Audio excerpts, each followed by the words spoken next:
India की 140 करोड़ की population में से गुजराती और मारवाड़ी लोगों की पॉपुलेशन सिर्फ 5% है, लेकिन इस कंट्री की 50% वेल्थ इन्हीं 5% लोगों के पास है। मुकेश अंबानी एक गुजराती हैं, लक्ष्मी मित्तल एक मारवाड़ी हैं, गौतम अडानी गुजराती, बीके बिरला मारवाड़ी, अजीम प्रेमजी, पलौंजी मिस्त्री, उदय कोटक ये सभी गुजराती हैं। आपको हर 5 बिजनेसमैन में से 3 बिजनेसमैन गुजराती और मारवाड़ी ही मिलेंगे। और बात सिर्फ हमारे इंडिया तक ही सीमित नहीं है, गुजराती और मारवाड़ी लोग जहाँ जाते हैं वहाँ अपनी वेल्थ बना लेते हैं। अमेरिका की ही बात करें तो यूएसए की 1% पॉपुलेशन इंडियन है, जिनमें से थोड़े से गुजराती पटेल से अमेरिका के 50% से ज्यादा मोटेल बिजनेसेस के मालिक हैं।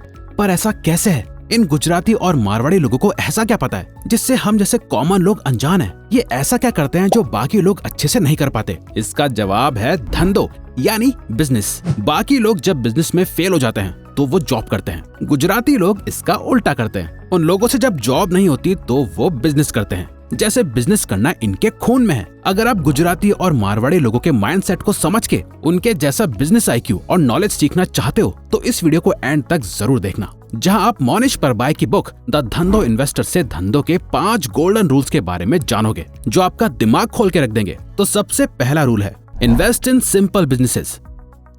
गुजराती पटेल्स अमेरिका आने से पहले युगांडा में अपना धंधा चलाते थे, लेकिन वियतनाम वॉर के दौरान उन्हें युगांडा छोड़ के अमेरिका आना पड़ा। अब इस नए देश में जहां उन्हें इंग्लिश तक बोलनी नहीं आती, वहां कोई अच्छी जॉब ढूंढ के काम करना बहुत ही मुश्किल था। और दूसरे कोई काम देखे तो अमेरिका में कोरियन लोग ग्रोसरीज बिजनेस में थे, चाइनीज लोग लॉन्ड्री बिजनेस चला रहे थे, इंडियन और पाकिस्तानी लोग ज्यादातर टैक्सी या कैब चलाते थे। ऐसे में पटेल्स को एक अपॉर्चुनिटी दिखाई दी। उनमें से एक पटेल ने देखा कि एक मोटेल के बाहर ये साइन लगा हुआ था, जहां बैंक की तरफ से लिखा हुआ था फॉर सेल $50,000। उन्होंने अपना गुजराती दिमाग चलाया और सोचा कि वॉर की वजह से कोई बाहर तो निकल नहीं रहा और मोटेल सारे लॉस में चल रहे हैं, लेकिन जब सब चीजें ठीक हो जाएंगी तो ये मोटेल बिजनेस वापस से प्रॉफिटेबल हो जाएगा। ये बिजनेस भी कोई रॉकेट साइंस नहीं है। मोटेल्स का काम कई सालों से चला आ रहा है, ना ही इसमें टेक्नोलॉजी का कोई खतरा है, ना ही इस बिजनेस के बंद हो जाने का कोई रिस्क है। और सबसे इम्पोर्टेंट, इस बिजनेस को समझने के लिए उन्हें कोई ज्यादा दिमाग लगाने की भी जरूरत नहीं है। तो फिर क्या था, उन्होंने जैसे तैसे $5,000 की डाउन पेमेंट पे उस 30 रूम के मोटेल को खरीद लिया।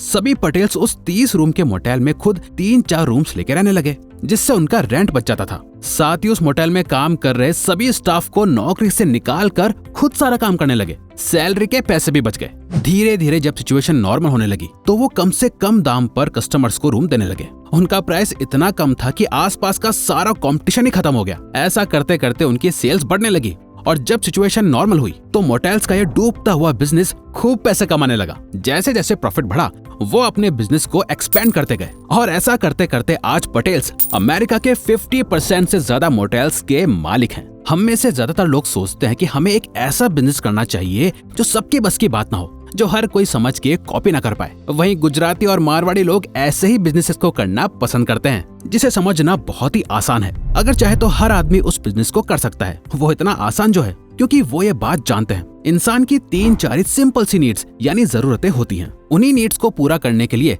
सिंपल बिजनेस बनाओगे तो वो ज्यादा लंबे टाइम तक टिकेगा। Use arbitrage. मान लीजिए कोई साड़ी मुंबई में 15,000 में मिल रही है, लेकिन वही सेम साड़ी सूरत में 10,000 की मिलती है। तो अगर हम सूरत से 10,000 में साड़ी खरीद के मुंबई में 15,000 में बेचते हैं और 5,000 का प्रॉफिट कमाते हैं तो ये आर्बिट्रेज कहलाएगा। अभी हमने जिस आर्बिट्रेज की बात की वो उसे आर्बिट्रेज ऑफ प्लेस कहते हैं, यानी एक जगह से सस्ते में सामान उठाना और दूसरी जगह महंगे में बेच देना। ये सेम चीज टाइम के साथ भी हो सकती है। फॉर एग्जाम्पल, गोल्ड की कीमत आज 50,000 रुपए है और 1 महीने बाद ये गोल्ड 55,000 हो जाता है, तो इसे बेच के आप 5,000 कमा लेते हो। ये हुआ आर्बिट्रेज ऑफ टाइम। इसके साथ एक होता है आर्बिट्रेज ऑफ वैल्यू, जो कि सबसे कॉमन है और साथ ही सबसे इम्पोर्टेंट भी। जब भी आप किसी चीज की वैल्यू बढ़ा देते हो तो उसका प्राइस अपने आप बढ़ जाता है। फॉर एग्जाम्पल, मान लो कहीं रास्ते में आपकी गाड़ी खराब होकर बंद पड़ जाती है और आपके सामने ही ऑटोमोबाइल पार्ट्स की एक शॉप है, लेकिन आपको नहीं पता कि आपकी गाड़ी में क्या प्रॉब्लम है, कौन सा पार्ट खराब हुआ है, कौन सा नहीं। तो ऐसा नहीं है कि आप उस दुकान पे जाके बोलोगे मुझे ये सामान चाहिए और खुद गाड़ी ठीक कर लोगे, बल्कि आप एक मैकेनिक को बुलाओगे, वो खुद चेक करेगा, दुकान से 5,000 का सामान लेके आएगा, आपकी गाड़ी ठीक करके देगा और आपसे लेगा 6,000 रुपए। उसने सामान खरीदा 5,000 का, लेकिन उस 5,000 के साथ उसने जो वैल्यू दी वो थी 6,000 की। ये हुआ आर्बिट्रेज ऑफ वैल्यू। तो जब भी आप कहीं अपना पैसा इन्वेस्ट कर रहे हो तो आर्बिट्रेज पे जरूर फोकस करो। कि कैसे आप टाइम, जगह या वैल्यू का यूज करके उस इन्वेस्टमेंट से प्रॉफिट बना सकते हो। Heads I win, tails I don't lose much.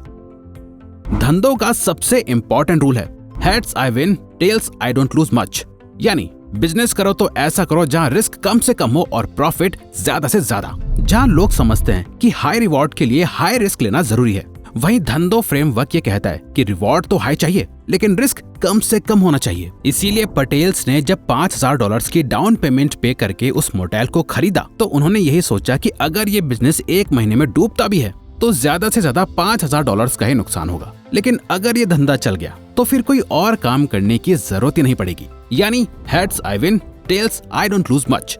और सभी गुजराती, मारवाड़ी और सिंधी लोग इसी सिंपल अप्रोच को फॉलो करके कोई भी बिजनेस करते हैं और यही रीजन है कि ये लोग अपने काम में एकदम बेस्ट होते हैं, जिसे आपको भी फॉलो करना है। एक ऐसा बिजनेस करो या ऐसी कंपनी में इन्वेस्ट करो जहां सब कुछ सही रहा तो आपका बहुत फायदा हो, और अगर कुछ गलत हो जाए तो आपका ज्यादा नुकसान भी ना हो। बाय बिजनेसेस विद मोट।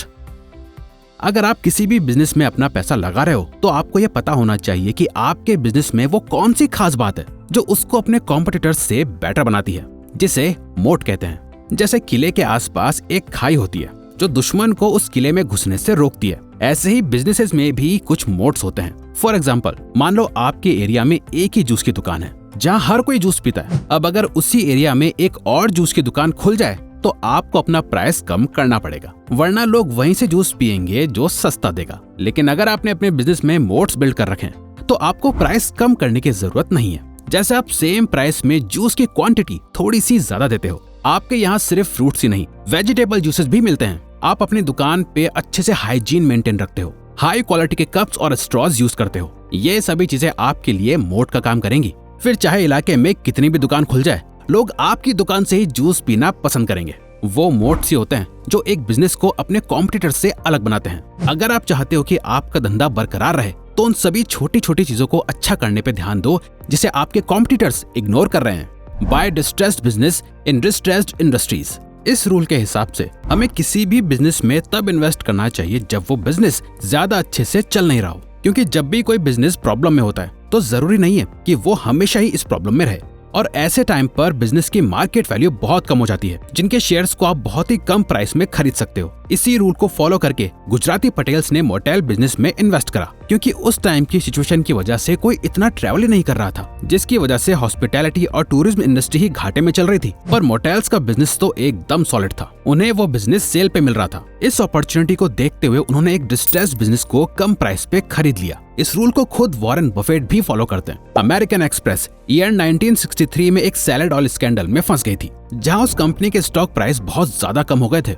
और वो कर्जे में आ गई थी। वॉरेन बफेट बहुत टाइम से इस कंपनी के बारे में रिसर्च कर रहे थे, जहां उन्होंने देखा कि इस कंपनी के फंडामेंटल्स बहुत स्ट्रॉन्ग है, कंपनी का बिजनेस मॉडल बहुत सॉलिड है, कंपनी के पास रिकॉर्ड्स एकदम क्लियर हैं। पर इस स्कैंडल की वजह से मार्केट में इस कंपनी की रेपुटेशन थोड़ी सी डाउन हो गई, जो कि कुछ टाइम बाद सब भूल जाएंगे। उन्होंने देखा कि ये एक टेम्परेरी लॉस है जो मार्केट के सेंटिमेंट्स की वजह से हुई है, जिसकी वजह से ये कंपनी बहुत ज्यादा डिस्काउंटेड प्राइस में मिल रही है। और ये देखकर वॉरेन बफेट ने टोटल कंपनी के 5% हिस्से को सिर्फ $20 मिलियन में खरीद लिया। और आज वॉरेन बफेट अपनी कंपनी बर्कशायर हैथवे के जरिए अमेरिकन एक्सप्रेस के टोटल 19.57% स्टेक होल्ड करते हैं, जिसकी वैल्यू अराउंड 24.92 बिलियन है। इसीलिए किसी भी बिजनेस को खरीदते टाइम आपको उसके प्राइस पर बहुत ज्यादा ध्यान देना चाहिए और हमेशा उन बिजनेसेस पर फोकस करना चाहिए जिनकी मार्केट वैल्यू बहुत कम है